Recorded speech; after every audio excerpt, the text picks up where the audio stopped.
আমেরিকার new York সিটিতে, সেখানে সিটি মেয়র হয়েছেন একজন মুসলিম, যার নাম হলো মামদানি। কি নাম? মামদানি। আলহামদুলিল্লাহ, এই মামদানি, তার বাড়ি হলো উগান্ডায়। কোথায়? উগান্ডায়। 2018 সালে আমেরিকার নাগরিক হয়েছে।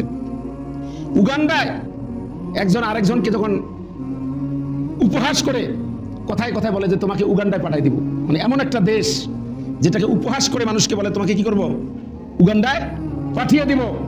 সেই উগান্ডায় জন্মগ্রহণ করেছেন 2018 সালে মামদানি, সেখানকার নাগরিকত্ব অর্জন করেছেন।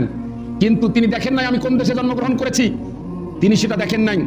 তিনি সেখানে তার যে মিশন ছিল, সেই মিশন তিনি সাকসেস করেছেন। তিনি সেখানে প্রতিবাদী হয়ে উঠেছেন, ঘোষণা দিয়েছেন যে নেতানিয়াহু যদি নিউ ইয়র্কে ঢোকে তাহলে সেই নেতানিয়াহুকে গ্রেফতার করা হবে। চিন্তা করতে পারেন। এবং তার নির্বাচনের আগে ডোনাল্ড ট্রাম্প তার বিরুদ্ধে অবস্থান গ্রহণ করেছিল এবং তাকে উপহাস করেন এমনভাবে, তিনি যখন ক্যাম্পেইন করা শুরু করেছিলেন, তিনি ক্যাম্পেইন করতে ধরলে লোকগুলো সরে সরে যেত, কিন্তু তারপরেও তিনি হতাশ হননি। তিনি কি করেছেন? তিনি হতাশ না হয়ে তার ক্যাম্পেইন চালিয়ে গেছেন। আল্লাহ রাব্বুল আলামিন বলেছেন, উদউ ইলা সাবিলি রাব্বিকা বিল হিকমা, তোমরা মানুষদেরকে আল্লাহর পথে ডাকো হিকমতের সাথে। এই জন্য মামদানি যে কৌশলটা অবলম্বন করেছেন, সেখানে যারা বাংলায় কথা বলে, বাঙালি, মামদানি বাংলা ভাষা শিখেছেন, বাংলায় যারা কথা বলে তাদের সঙ্গে কথা বলার জন্য তিনি বাংলায় ক্যাম্পেইন করেছেন। যারা হিন্দি ভাষায় যারা কথা বলে তিনি হিন্দি শিখেছেন, তাদের সাথে হিন্দি ভাষায় তিনি ক্যাম্পেইন করেছেন। আরবদের সাথে আরবি ভাষায় ক্যাম্পেইন করেছেন।